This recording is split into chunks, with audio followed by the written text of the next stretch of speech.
Hi BookTube. So a while ago I wrote a poem in the style of Anglo-Saxon alliterative verse.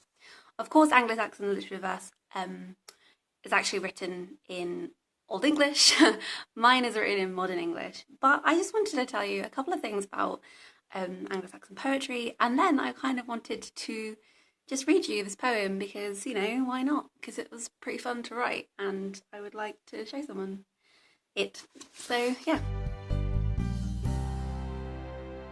My poem, although it is written using a modern vocabulary, adapts the style of Anglo-Saxon alliterative verse. Alliterative verse is described as a two-part line, a strong caesura, a caesura being a gap in the line, like a pause, alliteration, variation, and heavy reliance on traditional diction and imagery. It's also, there is meant to be traditionally 4 alliterative stresses per line. I tried to follow these conventions quite closely, and I even invented throughout my poem these things called kennings, which are often found in Anglo-Saxon poetry. Kennings are when you take 2 words and put a hyphen in between and it makes a new word. For example, in the Anglo-Saxon period, you could say sea, or you could use the kenning Whale Road because it was the road for whales. So it's kind of like an early, metaphorish sort of thing. But I found this is a really interesting convention of Anglo-Saxon poetry, and I really enjoy kennings. So I tried to put a few in my poem as well. For my poem, I used the Anglo-Saxon Sutton Hoo helmet as my inspiration, and it's what the poem describes.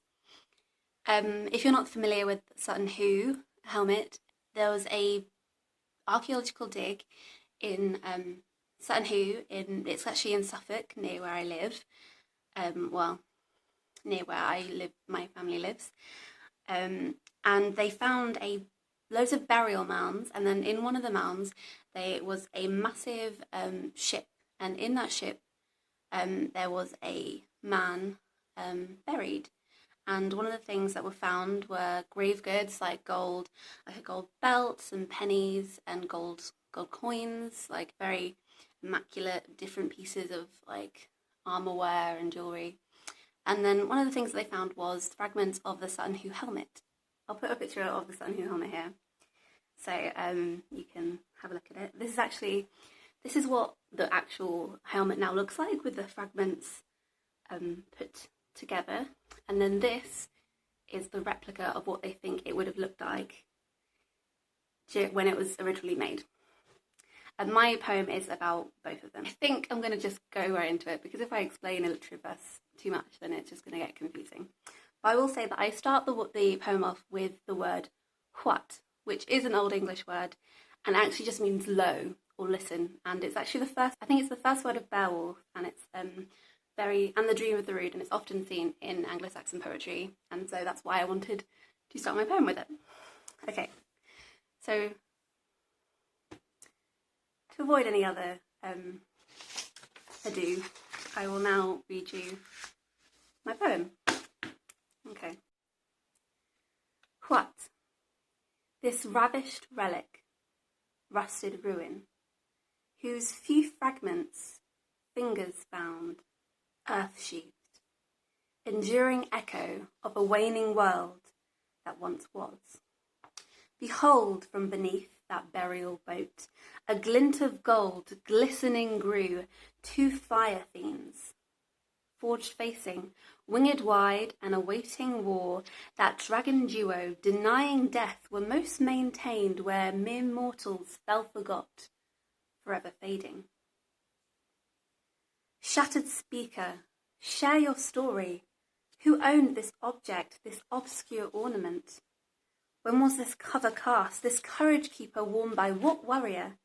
How wonderfully wrought before tides turned and time left its trace. What manner of men are these, merged in metal? Where do they dwell on this day's dawn? On whose hallowed helm this hunter unhorsed? What roused this wrath upon this ravished residence, bearing boars born of bronze?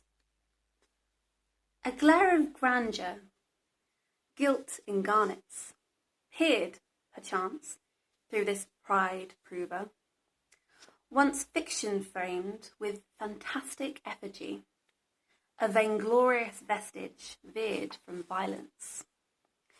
This skull shield, shelled with silver, mourned a magnate, masked in majesty. Oh, bejewelled Janus, jigsaw joined, what once laid lingering, and, lustre low, restored in replica, was rendered real. And that is that. And it looks like this, so you can see the caesuras in the middle of each line. It took me, I don't know, possibly a few weeks to write, and I had a lot of fun writing it, and I have now a way more appreciation for anyone that writes alliterative verse in any form. So the Old English poets, even the Gawain poet, just modern poets that use alliterative verse, like, it's impressive because it is really hard. Like, you want to say something and then you're like, no, I can't think of a word that starts with this letter, and you have to do the whole sentence again. So yeah, that is my homage to both the Sutton Hoo Helmet and to Anglo-Saxon literature verse. And I hope you enjoyed, and I will see you in the next one. Bye!